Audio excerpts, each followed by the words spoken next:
Welcome. We've just finished the two-part series on attachment styles. And the common thread of all four attachment styles is setting boundaries. So a secure attachment style naturally sets boundaries for themselves, but the insecure attachment styles needs a lot of work in setting boundaries. So today we are going to discuss setting boundaries, how to do so, why it's so hard, and some examples of boundaries in relationships. So stick around until the end.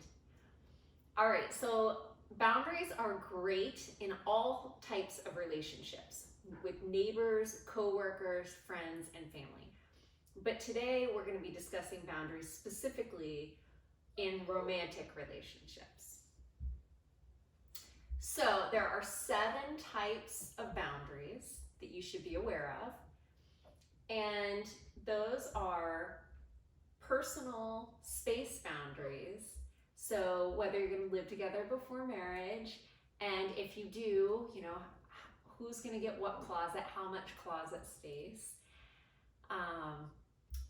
where you're going to keep things, etc. 2 is sexual boundaries. So are you going to kiss in public? Are you kinky? How much sex do you want to have? What boundaries do you want to set in those areas? And it's important to discuss these things because you don't want resentment to build. You want to set a really firm foundation so you can be healthy. Intellectual boundaries. So, religious topics, political topics, what's, off limits, what are you going to discuss, what are you not going to discuss? Financial boundaries, that's a big one. Are you going to share a bank account? Who's going to pay for what? What are the expectations? Emotional boundaries. Is anything off limits? How much do you want to share emotionally? And time boundaries. So are you going to spend any time alone? Are you going to have time with friends and family?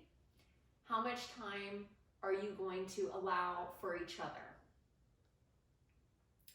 So discuss these things openly. And then finally, expectation boundaries. What are your expectations for the future? A 5-year plan, a 10-year plan? Or do you want to have babies? Do you want to have baby puppies, pets? Your plans for the future, it's important. Your vacation plans, holiday plans, all of those things fall into the expectation boundary line. All right, so moving into why is it so hard to set boundaries? Well, for some people, they've never heard of boundaries and they don't know how to set them. So that's exactly why we're discussing it today.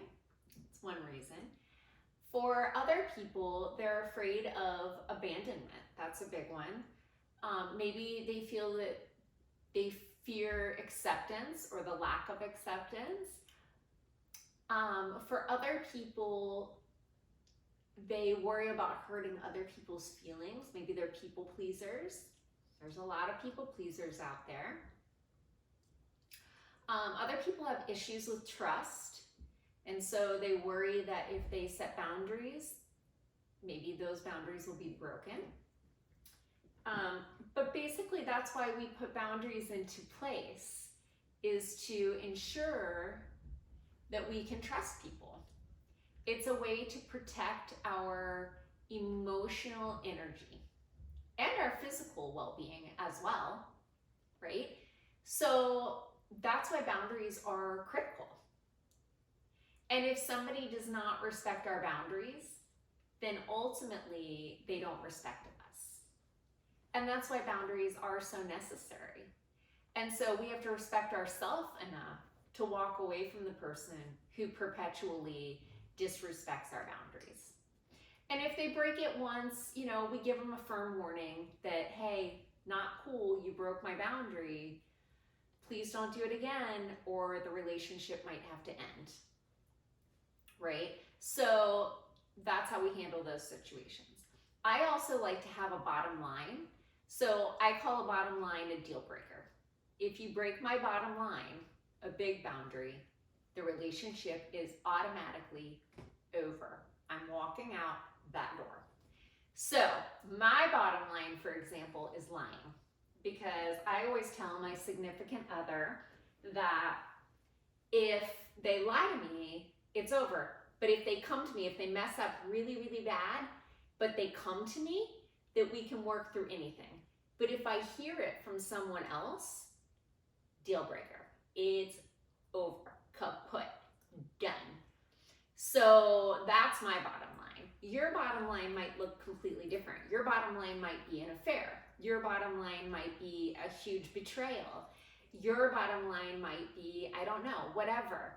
But I like to have a bottom line. But the thing is, the only way this is going to work is if your significant other knows up front about it before it happens. So that's how that works. Okay, so let's look at some examples of boundaries in relationships. Okay, Aspen. All right, one might be, I value your opinion very much and I appreciate it. I appreciate your help, but this is my decision to make. Okay, meaning back off. I need to make this decision for myself.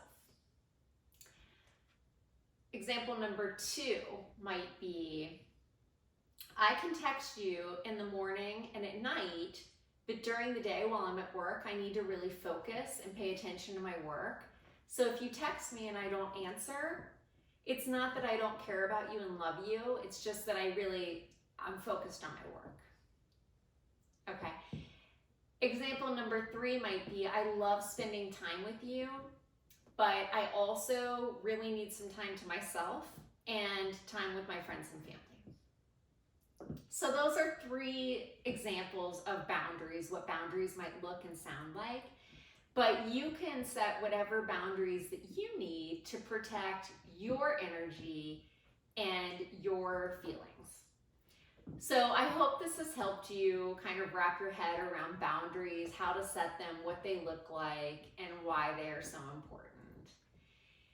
Thank you so much. Please comment. Let's get a conversation going. If you missed the videos on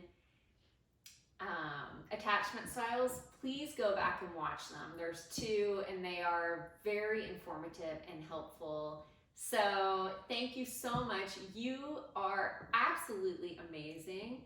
I appreciate you for subscribing to the channel, and I wish you the happiest new year. It's going to be magical, and I hope you're excited to live your best life.